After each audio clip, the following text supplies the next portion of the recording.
just don't know. Candace will let us know. It says on the screen. Oh, it's now streaming on Facebook. We're live. We're live on Facebook. Excellent. Hello, Facebook. Don's still on mute. He should know that. Yeah. No, he's eating. Don's eating. Now he's still on mute. He's is it cool that we could say Facebook, I'm in you? Is that the right thing to say when you get, that's what people say if they're in concerts? No. All right. So is this the show? This is the show. So for those who are actually watching us live on Facebook, I think this is recorded. I'm Ben Chapman. I'm a professor at NC State University, and I direct the Safe Plates Food Safety Information Center and the program, the Safe Plates program. And these are my friends. And we're going to just spend the next hour talking to each other, and they're going to introduce who they are. But I wanted to sort of kick it off. We've been working, the four of us have been working together quite a bit. We've known each other for a long time, but we've been working together even more over the last 8 weeks on SARS-CoV-2 / COVID-19 response. We're all food safety folks. And we put together some topics of things that we wanted to talk about. We got some questions from folks on social media, and we're just gonna run through things and have fun. Don's eating dinner, or was eating dinner. He had a fork a minute ago. So we have a salad. I'm drinking a beer. Michelle, I think, has some LaCroix, as it's known in Canada. And Linda is on the West Coast, and she's 3 hours away from wine time. Anyway, so why don't I pass things on? And my little screen is not where everyone is. You will be in all different directions or orientation. But Linda, why don't you go ahead and just briefly introduce yourself? Sure. Hi, my name's Linda Harris. I'm a faculty member in the Department of Food Science and Technology at UC Davis and the University of California, Davis. Also the department chair. And I have known these guys for a very, very long time. In fact, Michelle can speak to just how long I've known her. All right. Well, Michelle, you go next. What a segue. Yeah, what a segue. So I'm Michelle DANYLUK. I'm a professor and extension specialist in food safety and food microbiology at the University of Florida in the Department of Food Science and Human Nutrition. And I have known Linda for 19 years. Yeah, that's scary, isn't it, Linda? Yeah. Not just for Linda. Not just for Linda, also for me. And I was Linda's PhD student many, many years ago, but we don't talk about that anymore because it was too many years ago to talk about. Yeah. Don. So my name is Don Schaffner, distinguished professor and extension specialist at Rutgers University. That's in New Jersey. And I was just looking on Facebook because when Ben proposed this and we started marketing it on Facebook, Betsy Bin, our friend and colleague from Cornell, had a very, very funny comment, like, is this really work if you're just having a chat with your friends on Facebook? And my response was yes.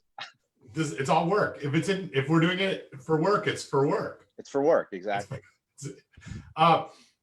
So I like I mentioned at the start, we really over the last I guess 8 weeks or so informally sort of created this group that we've all been working together quite a bit, but really trying to tackle SARS-CoV-2 issues within the food system, and sort of created this a little bit of a peer group that we could talk about things that were happening and things that I guess as the science has evolved, it's been and going back into the literature, trying to find what we know about coronaviruses in general and how they impact food. This is the group that I've really leaned on, and I really wanted to. We've been doing some social media stuff through my group at NC State, and I've done a couple of Facebook Lives and Instagram Live and Twitter Ask Me Anythings, and I just wanted to get this group together so we could talk about what our last 8 weeks have been like, and then go through. We put together a whole bunch of topics of things to talk about, including things that will involve props as we go along later. So I guess like just to like start us off, what are some of the like weird questions? What are the weirdest questions that you guys have encountered, that you've received from folks that you interact with in the food industry or other stakeholders, other folks? What's the craziest stuff that you've heard about? What are the weird ones? Do you want me to go, Linda? Dawn's on Yeah. mute again. So I'll go first. So I got a couple that come to mind immediately. One of them actually came to me from New Jersey. I think somebody shared a fact sheet with my name on it. So I'm getting calls right now from all over the country, but one of them came from New Jersey, and it was about someone who'd started growing produce in their own backyard and was baiting meatballs with animal poison, and that animal poison was killing animals in the neighbor's backyard, and they were wondering if it was safe or not. So that's like a highlight of weirdness of questions for me. Yeah, that's pretty good. Baited meatballs.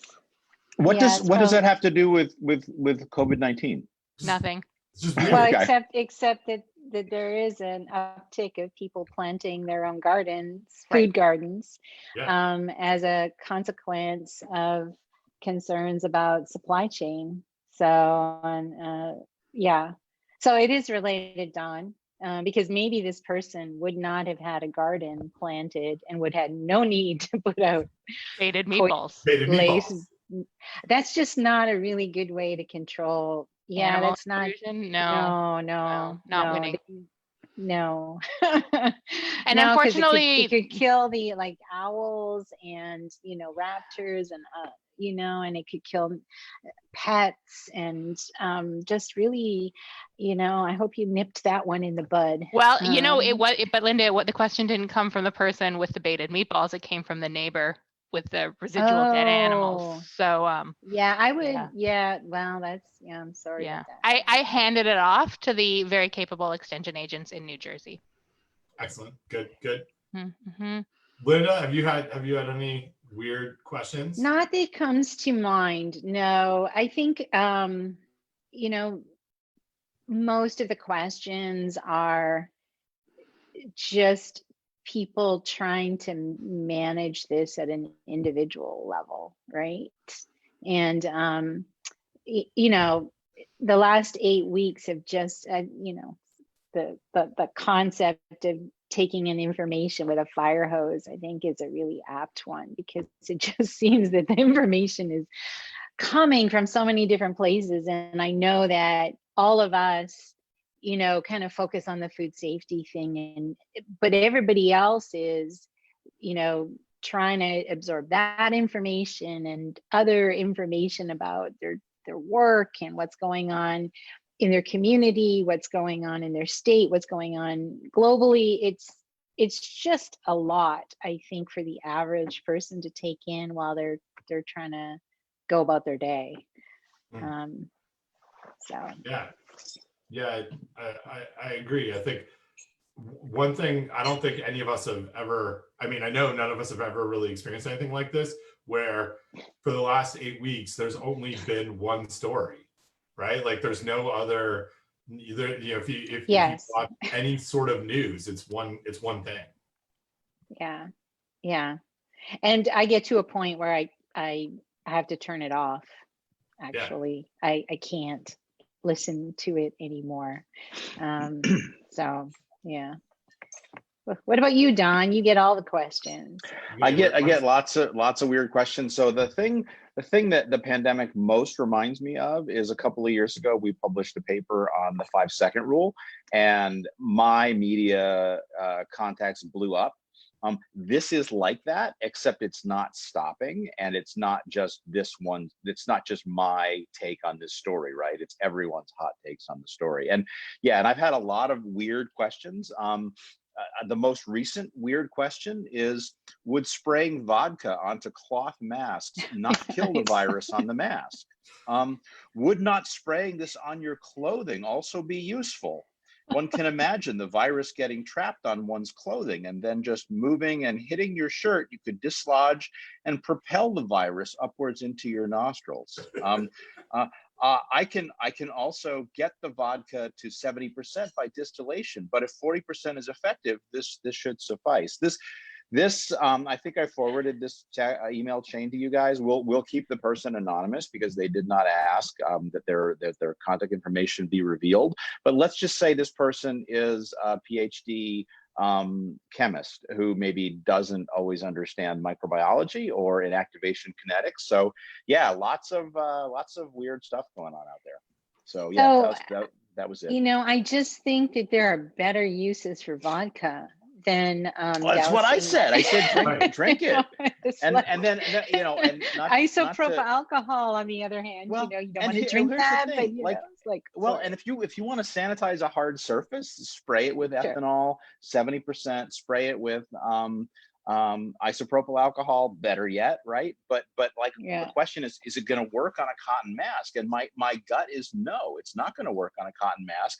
And you've got to get the concentration up, right? So I mean, if you want to take your Tito's vodka and you want to soak your cotton mask in that, I guess that would work.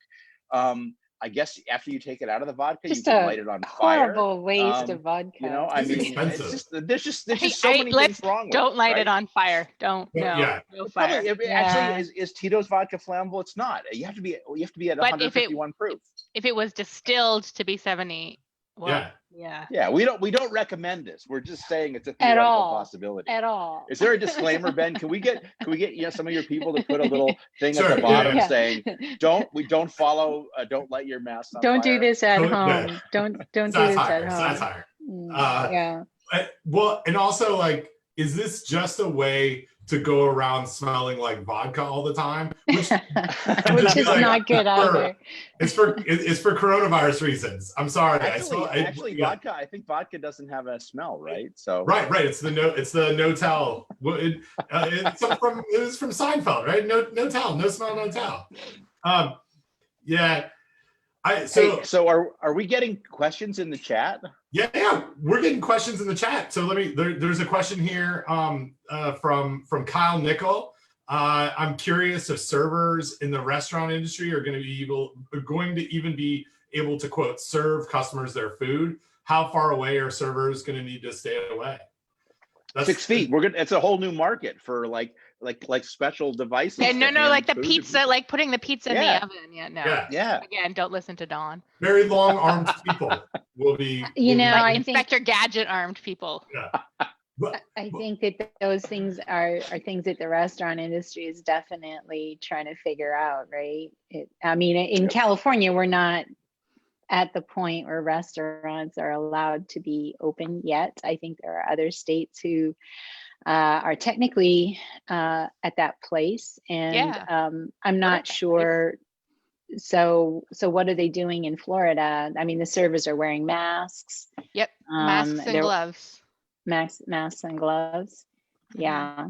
So not the 6 foot, but masks and gloves, and then the density in the restaurant is low, correct? 25% capacity is where we're at right now. Yep. And I think on this, so like the density is going to matter. I know that we've been working here in North Carolina with our restaurant industry on some of this, and 50% or 25% is really kind of an interesting number because it actually doesn't have to do anything with how many people are in the square footage. It's about number of exits and entrances, right? So a restaurant with more exits can have more capacity because it's built on fire. Or not fire, but fire rules. Literally built on fire. Everything's built fire on fire. Codes. Fire codes. I love that.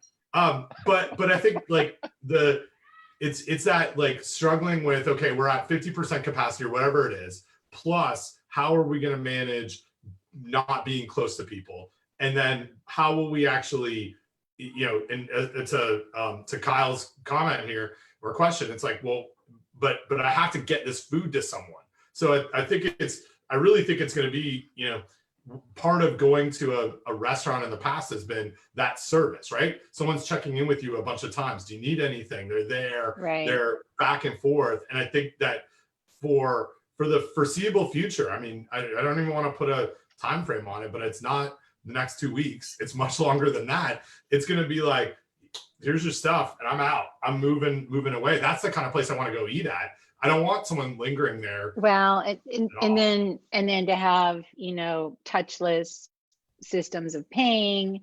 And then the other thing from, you know, technically, you know, we go out to restaurants. If it's not with our family, it's with our friends, right? But this is really just for the family unit. Right. It's not meant to be a place where you know, unless you are sitting at a different table than your friend and Right. yelling across the room to have a conversation. So I think that that's the other piece of this is, I mean, and you can't police that, right? From a restaurateur, you know, you're just gonna trust that people coming in are, you know, social distancing within their own group. So it's a challenge.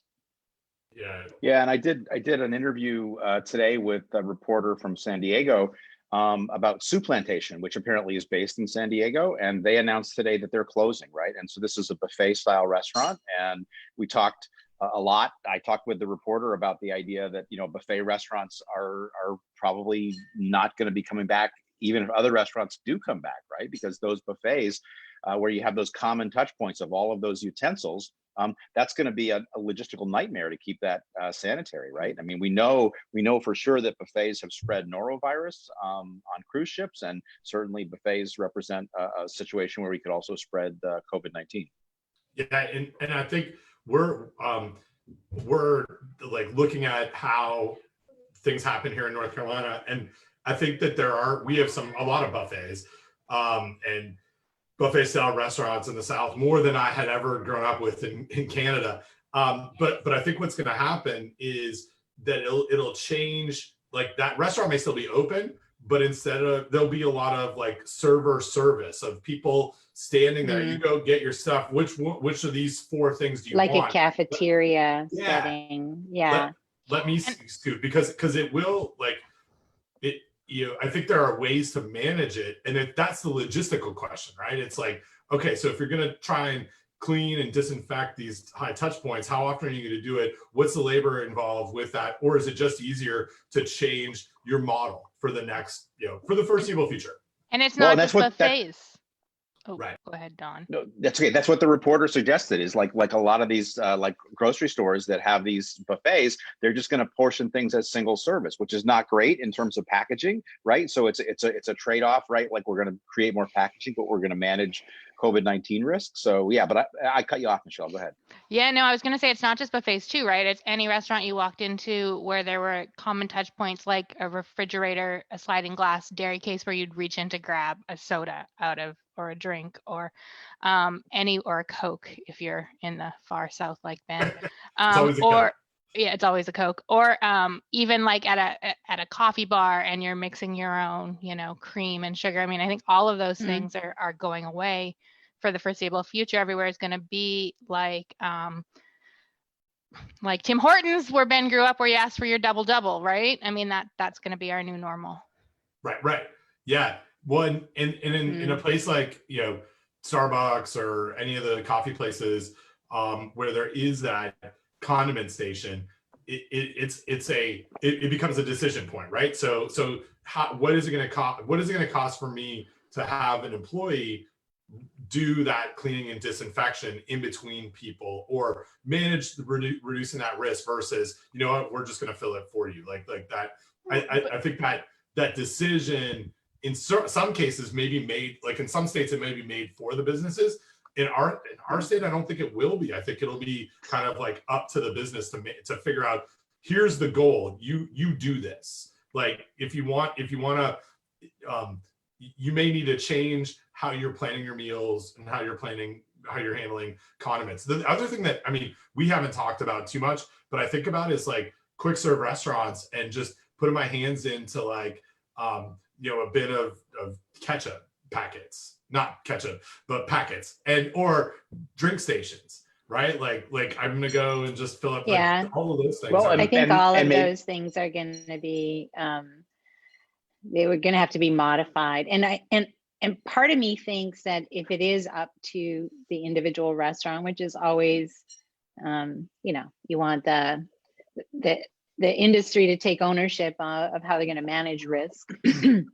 But I know from going to different grocery stores here, I mean, there are some where you walk in, you go, these guys have it under control. I'm going to come back to this store because there's a certain level of comfort with this, you know, the things that they're doing. And I think that that's going to be true of restaurants, that those who are going to that extra level and seem to have it under control and managing the risk are going to get the repeat business.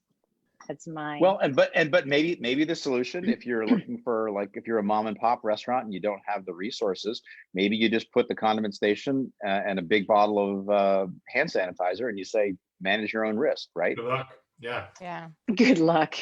Yeah. Like that's, yeah. Well, and I mean, this is, you know, we've been talking about this, not on Facebook Live, but talking about this over the last couple of weeks in our little group about just because all of a sudden you open up restaurants or you open up these businesses to different relaxing restrictions, right? Let's call it that.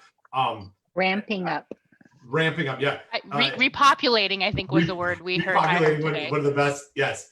The opposite of what happens during avian influenza when we depopulate. Right. But it doesn't mean that people are going to go back. Like Linda, you make a really good point. It's what kind of trust, what kind of level of confidence do I have as a consumer that this business knows how to keep me safe, which is not, we don't, like, I mean, historically, we really haven't encountered that. Like, we can't really look to too much, maybe like airline accidents as things that people have worried about, or Volvo as a like really safe kind of car. There hasn't been like a whole bunch of like, what's the safest business for me to eat at, where it's going to change things, I think. But unfortunately, if like we have the Ford Pinto, right, or we have an airplane crash, everybody knows what happened, right? The problem with the virus is we don't know, right? There's symptomatic transmission, there's asymptomatic transmission. And we have no idea. Like if you suddenly get sick and all you've done is got takeout and go to the grocery store, how do you know where you got sick, right? And what if you go to like Ben? I mean, Ben likes to go to 4 or 5 grocery stores, right? So how's he going to even know which grocery store it was? Could be any of them. Could be any of my favorite grocery stores. Risky behavior. So I got a Well, question. and it though, could Ben. be just because you ran into somebody, you know, you crossed in the aisle at the grocery store or on the way into the grocery store. Right. It doesn't have to be the grocery store. Although, right? so I've been following this pretty closely, and I really think that based on what we've seen so far, even if it is asymptomatic transmission, it's highly unlikely that passing by somebody at the grocery store is going to do it. It's much more likely that you are going to be, let's say, going to choir practice at your church and next to people for a couple of hours where you're all, I would say very unlikely for right? Me. Well, Yeah. if you go to church, but okay, so we, Ben, no, I'm not in the choir. So we've got key some new question for questions. you, Ben. Yeah. Question for you, Ben. Do you we've talked before on the podcast, which is not what this is, but it's sort of like this because I think Linda and Michelle have both been on the podcast. So have you modified your grocery store behavior or frequency of visits? Like how has COVID-19 affected your grocery store behavior? Let's just gosh, yes. So Dawn alluded to this, and for those who are just joining on Facebook and not knowing my process, I really enjoy grocery shopping. I'm like 3 or 4 times a week I'll go. I like, we don't keep, like, I practice the European model of keeping very little in your fridge because your fridge is very small, except I have a big North American fridge. But I really go a lot, and I frequent multiple grocery stores. Like I have we'll get all brandy. I have a Harris Teeter very close to me, which is owned by Kroger. And shout out to all the food safety people we know in that organization. There's a Food Line that's like 1.5 miles and a Publix that's 3 miles. And I will frequent all 3 of those in a shopping trip based on not just like the like, it's not prices or coupons or anything like that. It's just like, I like these brands that are at these places. So how this is modified is I'm going out once every like 8 to 10 days to one place, or which has happened a couple times. I've got like this massive list. I go to one place and there's 7 things that they didn't have. So now I got to go to part 2 and I'm like running in to fill it out. But I have been going, I mean, way less frequent, but also like, okay, what are the staples that we need? So yeah, that's kind of how I've modified it. Linda, how have you modified it? Well, I like grocery shopping, but I like to, weekly was probably my frequency, and I'm kind of a mostly one grocery store person, and I live an 8-minute walk. And so I moved recently, and so my thing was that I would walk and I would get enough for 2 grocery bags that I could handle, and then I would walk back. And so that was my thing, get some exercise, and but so now I've expanded that to less frequent than once a week, and with my car, and within an hour of them closing for the day. And and then I have my list, and I try to go in order to be the most efficient to go through the grocery store. In addition, I signed up for a CSA, and I just went from. So I originally, I did not know what a CSA was. I do know now because of the podcast, but for people that don't know what a CSA is, can you explain what it is? Can you at least spell out the acronym for the first time? Community supported agriculture. And so there's multiple different models. In this particular one, I get to choose a small box because I live by myself. And so I just changed from once every 2 weeks to once every week. I did try. But what is community supported agriculture? Okay, like, what does that mean? It's local farmers who will deliver farm produce to you on a subscription basis. Well, or a share basis, right? Or a share basis. So the one I signed is that like a cow share? Yes, exactly. No. Like a cow share. You own a farm. Pretty much. In my case, A there's little just tiny piece of a farm. Yeah. multiple choices. Anyway, and then I also tried delivery. But the one delivery order I placed, I ordered 10 relatively common items on a Sunday. The earliest they could deliver them was on a Friday, and they only shipped 4 out of the 10 items. So I took that as a fail, and have kind of abandoned the home delivery of groceries for the moment. Is that a fail, or is that a 40% success? Oh, that's a 60% fail, Dawn. So I want to answer this question because I hate grocery shopping. Yeah. I hate grocery shopping, and I was never on a model of many times a week like Ben, or even once a week like Linda.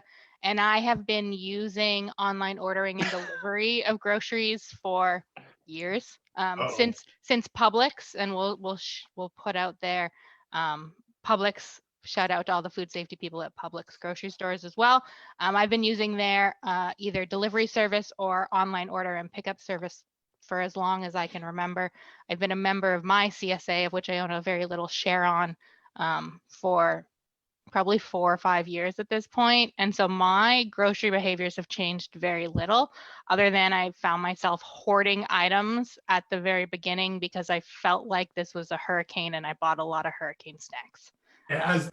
But now, Michelle, when you started talking about what you've been using, I thought you were going to go a different direction with that. Can you also explain I'm gonna take that for the segue. listeners what else you've been using, Michelle? Yeah, so I have also been cleaning. I've been finding a lot of food in the back of my pantry and texting my cohort of food safety friends around here to see if they would eat the products or not coming out of my pantry.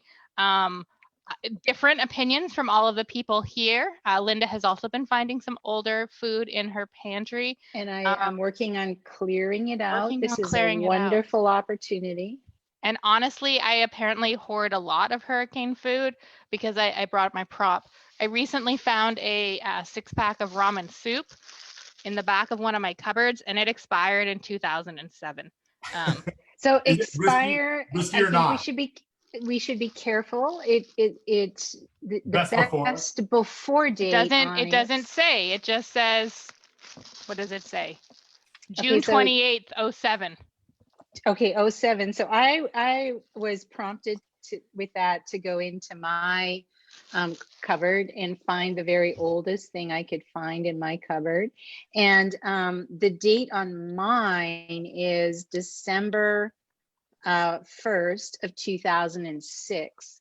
So I don't know if that's actually the made date on this can or the best before date. But Michelle was a graduate student in my lab. I still lived in Davis in 2006. What was it? What is it? Let's see if you can We see can't it. see it. No, you Oh, can't no, see it you in have to your 'cause of big your Okay, background. There we go. there it is. It's a can of French chestnut puree.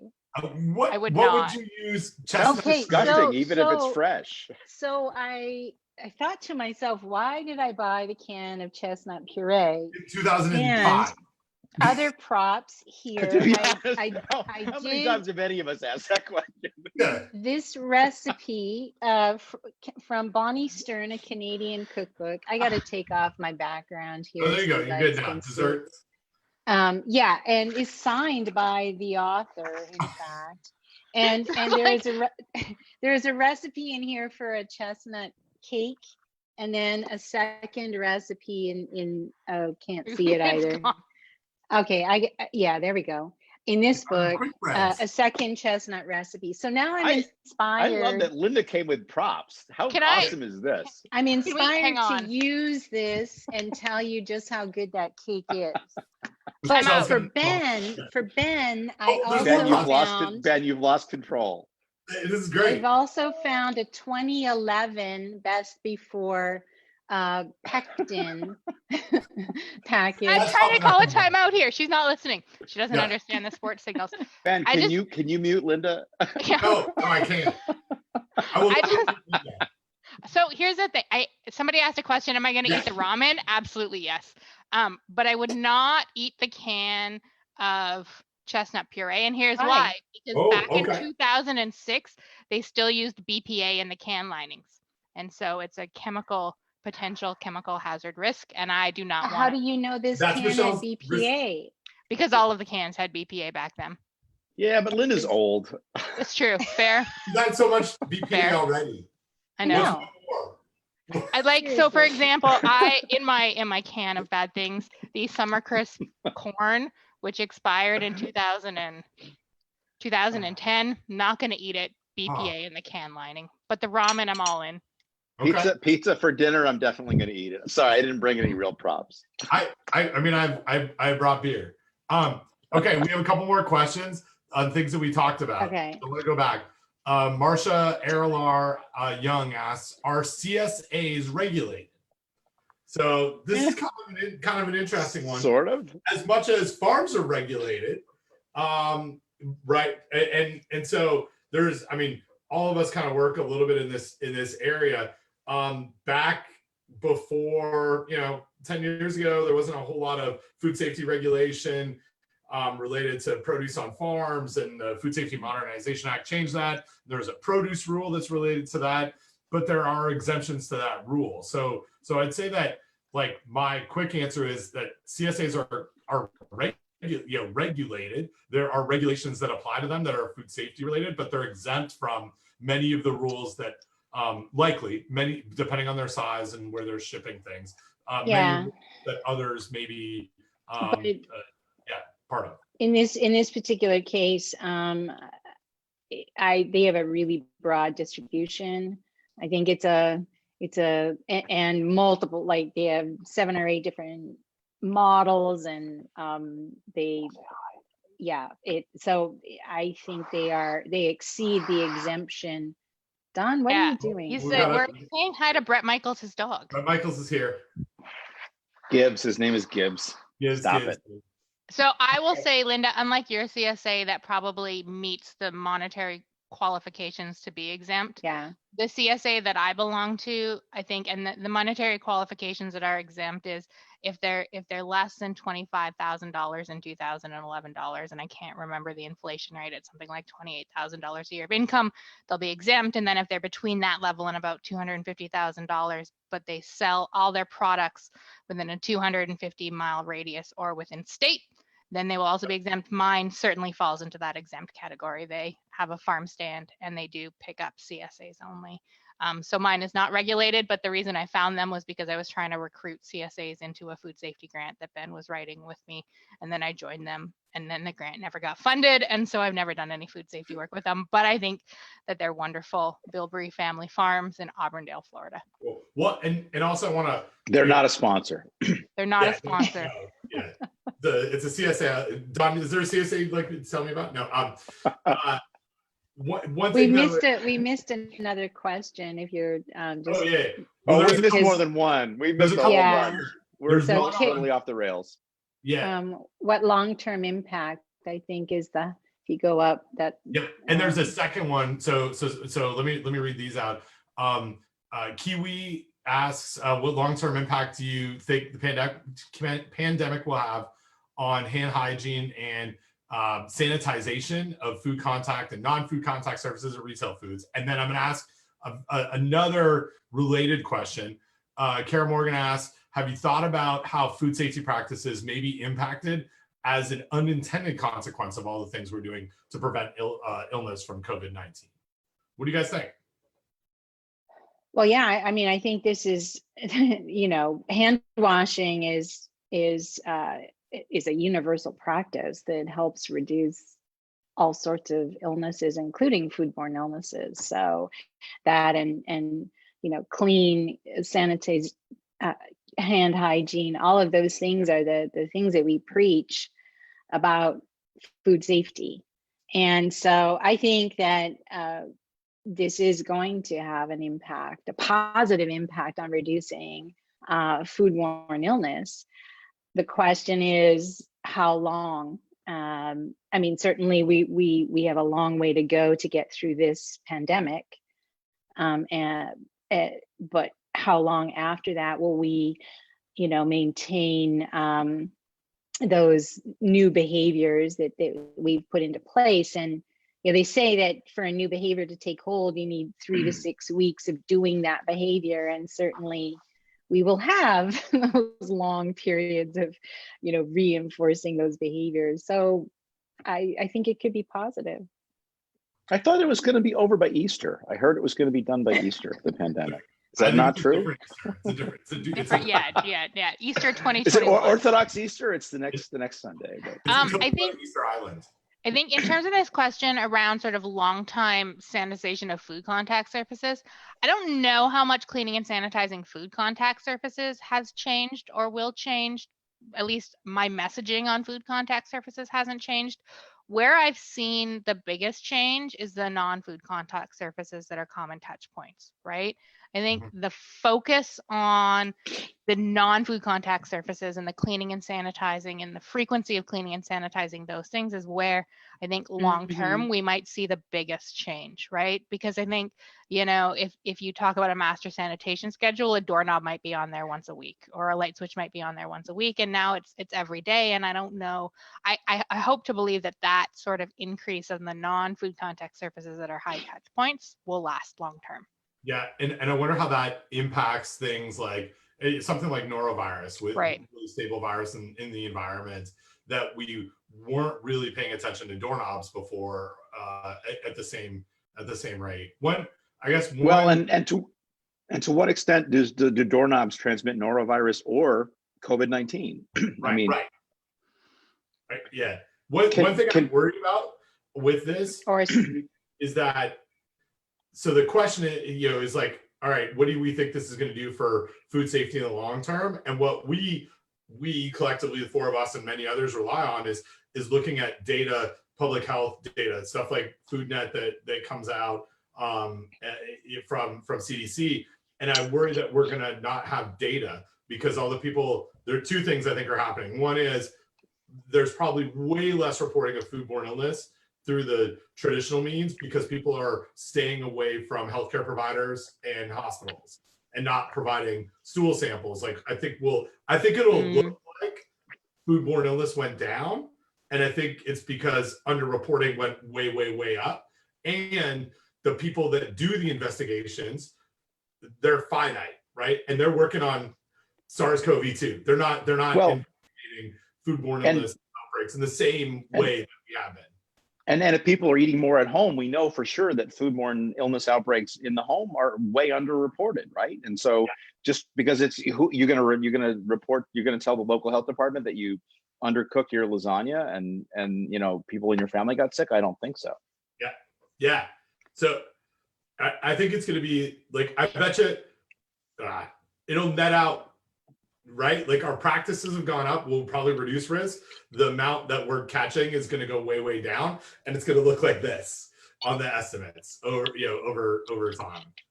Okay. So there's a couple other, we got to go back to friend of ours in the. You almost said friend of the pod, didn't you? I almost did say friend of the pod, but friend of ours, friend of the Zoom. Friend of the Zoom. Gordon Hayburn. Gordon asks, what's the group's take on certain food manufacturers being forced to stay open? Any thoughts on what figured into that risk assessment? And I think, what he's talking about is food and meat processors being declared as essential, not just essential, but are being in some cases required to stay open, or the decisions on closing them are no longer with local public health, but are with federal regulators here in the U.S. So what do you guys think? I would much rather answer Byron's question, who's a friend of the people writing the grant proposal. And so Byron, I'm just gonna segue. It's related to meat processing. It's a valid segue. So, and we'll come back. We'll answer Gordon's question eventually, but he has to understand he has to wait his turn. Okay, as an old white man, he's privileged. So Byron asked. I got asked a question by a reporter today. Given the situation in meat processing plants, i.e., outbreaks, if people should consider going vegetarian. Thoughts? My question is, Byron, if enough of the meat supply goes down, it's not going to be a decision. It's just going to be you're going to have to do it. I think this is a good point though that Byron makes, right? Like, because the virus is, there's no evidence that it's spread through food and food products, right? And so that gives us a great segue to come back to the point that we all make over and over and over again in tweets and Facebook messages and all the extension questions we answer, that, you know, there's really no evidence of foodborne transmission to this. So the fear is less about foodborne transmission and more about keeping the employees in those factories safe and absolutely. And I'll answer Byron's question a little bit too on this. I think that moving to not eating meat as a way to protect those employees just shifts our food consumption somewhere else where there are still employees. And it's not any, I mean, it may be a different situation. We look at fruit and vegetable harvesting or whatever. If we're going to go all the almonds as my consumption, just because I looked at Linda there, there's still employees. And social distancing in all of those situations is going to be a challenge. How we manage and support that labor workforce is something that I think, you know, Don and Michelle and I were talking earlier. This outbreak exposes cracks in our system, and this is one of them. It's not just meat employees. It's just that's where we're seeing clusters. My guess is as harvesting kicks up in the rest of the country, as the season moves from a produce, we're going to see clusters in North Carolina and South Carolina. Well, and there was a cluster just announced right in a New York greenhouse today. So I think it can happen anywhere. Yeah. I think, And you know, anywhere people are obvious- working in close proximity to one another. right, and that's the key. So there are some food processing facilities that operate on very, very few humans. You know, they're very mechanized. They're, you know, there's a couple people sitting at a computer watching as trucks are being unloaded, and then, you know, at the end of the line, the cans of tomato paste are being palletized also automatically. So there's a huge range, but certainly in the meat packing industry, it's very hands-on, and you know, so there's people working on the line that are working together, but you know, we in many of these things, it's how are they getting to work? Because you know, are they have one vehicle between 4 people, and those 4 people are not in the same family, or you know, what are their living conditions? Or they're on a bus that's where they've installed plexiglass shields, but they all live in the same house, so it's ridiculous, right? So it's not an effective risk mitigation. It's not just the social or the physical distancing in the facility itself. It's all those other things. Where are they eating? Where are they using the restroom? How are they getting to work? Yeah, it's complicated. It's very complicated. And it depends. Yeah, it does. Well, so questions, we got more questions and only 15 minutes so left. here's the thing. Well, even like less than 15 minutes, because I got to leave for my other call. But so Ben, Ben, I think this is clearly something that we need to institutionalize. Actually, maybe I should say Candace, you're in charge of making sure we do this again. So rail Ben in and get him to schedule something, and we'll keep doing this because we have way more to say, and we have too many questions. We have not enough time to answer all the great questions. And there are other people that we can invite to our Zoom party, including Gordon, who asked the question, and did he ever get his question answered, Ben? No, not really. So who's forcing food plants to stay open? I think there was an executive order that said these are mandatory things, and I think that it becomes an issue where in situations where people are providing. There's a formal word for there's an act that can be used for saying that, you know, like the companies have to that are making fabric for a needed item for the grand public can be designated. Now we're showing our ignorance of what the actual law is. But can we switch to, I think the question, why do you think it is not seen as transferred through food?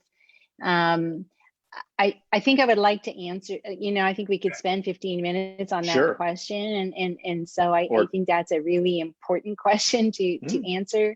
12 minutes, you're at 12. 12 minutes. So maybe I'll just start briefly and say, stop it. That I think it's multifactorial. It's the way in which this particular virus is transmitted, but there's all sorts of other things that go into it. If you ask yourself, where would food be getting contaminated with the virus? You know, is it during harvest or post-harvest handling, or in processing, or in packaging, or in distribution, or at the grocery store? I mean, there's all sorts of different potential touch points. And so if you look at those different touch points, there are mitigation strategies along the way that reduce, I mean, even if it survived all the way to consumption, or if consumption were an issue, you've got all of these other things, factors that are reducing the levels of the organism should it have been introduced at any one of those points on the way. So that's only one point, but also it can't be transmitted by food. Can't be. Well, as far as we know, no evidence it is. Yeah. Sure. And like, this is one that I've been answering a lot of, because this is, you know, after talking with Dawn twice a week, or no, once every 2 weeks, or whatever it is, for the last 7 or 8 years. Whatever it takes. Oh my God, it's not that long. Yeah. It's Oh, we've been doing it a long time. yeah, it's a probability thing, and it's hard to put a number on it, right? Right. So it's not that it can't be. It's just like Right. maybe it's 1 in a billion, maybe it's 1 in Right, but the probability is lower as So low. as the virus particle numbers, get smaller. And my point is, Well- if the contamination happens in the field at harvest, then you've got a decay rate over time, you've got washing steps, maybe you've got a processing treatment, then you've got, time through the distribution chain. Well, Like depends. a lot of time, actually. Depends on how you're preserving that food. And I'm not going to It mention does. the effect of temperature. Or relative No, humidity, but- right? relative So humidity. let's just But not go my there. point is that the way in which we handle food in general, there's a lot of opportunity for viral decay, decline in populations. So, I mean, if people choose not to believe Don, my Well, point I don't- is that that even if it was possible, it's the risk is so small because of all of these opportunities for the levels of the virus, had it been there in the first place, to be But minuscule Linda, or people- non-existent. People still want to wash their fresh produce with soap. And Yeah. And I've given up arguing with them. Well, I'm like, go because- ahead. because it's control. I don't recommend it, but go ahead. Yeah, because it's something like Yeah, exactly, Ben. It's people are I think desperately in need of feeling that they can do something that they feel that they're controlling. I know that that's true of the fact that I only go grocery shopping at 8 o'clock at night, once every 2 weeks. I can control who, the density of people I'm likely to run into as I'm grocery shopping.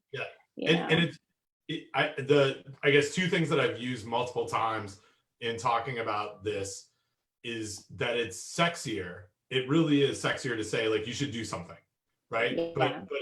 And I'll go with the washing produce with soap, or spraying my favorite thing to say is like spraying your cereal boxes down with Lysol. With Lysol. It's like super, it's like I'm doing something. I may not be, and this is where the risk, like that action, yes, is something. Is it reducing risk? I don't think so. Like, or it's taking this 1 in a billion down to 1 in a trillion, or whatever it is. It's very, very likely. For sure, it's putting money in the pocket of Big Lysol. So Big Lysol, yeah. So the last little question. Wait. Can we? My father has texted in a message for us. We're getting real time from Michelle's. Yes. Text messages from my parents who Good, say good, that we are not articulating the questions well, and we need to do that better. Wow, that's probably true. So- he can come on the next podcast and articulate for us. It's a Zoom, I not mean, a podcast. I mean, Zoom, but yeah. whatever. The thing, the Anyway, Facebook I'm thing. just, before Linda goes to the last question, articulate it better, please. I will. So Please I just articulate say it better. that Ben, you and Candace are going to have to figure out how we're going to deal with all the questions we weren't able to get to. But Matt Enlow is asking, Who you know in real life. You've met Matt. We had steak with him. rinsing That's that produce. Matt. Yes, okay. In Chicago. Hi, All Matt. the pieces come together. Rinsing produce Not is good. helping with the clarity of the question. Well, yes, because I keep getting interrupted by either you or Dawn, Michelle. I'm going to sign off in 1 minute, so you'll be good. Thank God. So he asked the question: rinsing produce is good, soaping produce bad, correct? Yes. And yes, so what I correct, want to Matt. say is that I've and others have spent a lot of time researching washing produce for the purpose of reducing the risk for foodborne illness. So things like salmonella and E. coli and norovirus and all those other things that we worried about 2 months ago. We still worry about today, but that was our focus 2 months ago. So yes, we recommend washing produce, and the way in which we recommend washing produce based on research that we have done in this group is rinsing under running water. Some people mention temperature, but I really don't think that that's critical when you're using running water. And then where possible, and on those hard surface items, you are rubbing, not for long. We did some experiments where we looked at 5 seconds versus 20 versus 30, and 5 seconds was enough. So you're rubbing for a short period of time. Can you send me that paper? I can. It's not. There's more than one. Oh, send them all to me. And then drying with, we usually say paper towel because it's clean. We know that it's a single use item. But that wicking of the water also removes microorganisms at the same time. Yeah, the paper towel actually removes organisms too. Yeah, so because there's some physical action, there's some wicking action. And so all of those things are the messaging that we wanted to get out to people in handling produce way back in the old days, 2 months ago. And so for me, the message hasn't changed, right? Today, we're still recommending the same thing for the same reasons. And I think, if you want to use more than water, there are produce washes commercially available on the market that you can use. Although our research has shown that you don't get a whole lot more reduction from using those. Yeah. But if you want to do something more, if you want to add one more step, those are designed for being used on produce surfaces. But ammonia and vinegar not recommended. No. Not. So again, vinegar. Some people have looked at actually done the research of soaking. In some countries, soaking produce in vinegar is, I would say, more commonly done. It even though it's acidic and a fairly low pH, it doesn't give you incrementally much more than what I just explained. Rinse, rub, dry. Yeah. Rinse, rub, dry. You're good. You're good. So Dawn has a heart out. There's one more pressing question. And so two things, I guess. We for sure are going to do this again. We'll do another one of these. I think the best way to handle some of the questions that we didn't have to answer is that those are what we'll start with next time. So those people have to come back. Yeah, this is how it works, right? Only if they want to hear the answer. It's good for the ratings. Yeah. So that's it, right? This one came from friend of ours, Max. It says explicitly, Ben, you promised to reveal why there are so many Canadians in food safety. I came for an answer. So we haven't pointed this out, but Michelle, Linda, and I, not Dawn, are all from Canada, as is most of. Oh, wait, but I'm close, right? Close so enough. Let's just be clear. I'm very close. Very close, very close. With relatives in Canada. And I think we're I live as far from the border as Ben did. It's true. Just on the other side. Just we figured this out. Yeah. I think I'll tell you my thought on this, which is it's a pretty good place to do food safety work. And I really like the weather here. Yeah. Trees, right, Michelle? Palm trees. It's all about palm at no minus 60 degrees in palm trees. Yeah. Life choices. Yeah, weather's pretty good. California. There you go. It's weather. Even in New Jersey, it's not too bad. We've cracked the weather. We've cracked the Canadian food safety group code, which is we just came here for the weather. The weather and your that's it. All right. It is. That's the episode title. We stayed for the weather. Yeah. Yeah, we stayed for the weather. This has been super fun. We will do this again. So folks who've watched, please know that we noted all the questions that have come in. We'll attack those next time that we get together. And we'll probably invite some guests on next time we do this. And I'm gonna put a plant here. Oh, yeah, you're failing at room raider. I know. Linda, right now. I got a whole thing. Over the last 6 weeks, things have changed, right? I have a new color. There are frames around pictures. There's like a whole and books. You have books. Documenting this on Instagram, just based on pictures in my office. So I have liquor. Of course. Does that count? Sure. Yeah. Yeah, I have my dining room. All right, guys. Thanks so much, Bye, guys. guys. It's been awesome. Bye. We'll see y'all later. Bye-bye.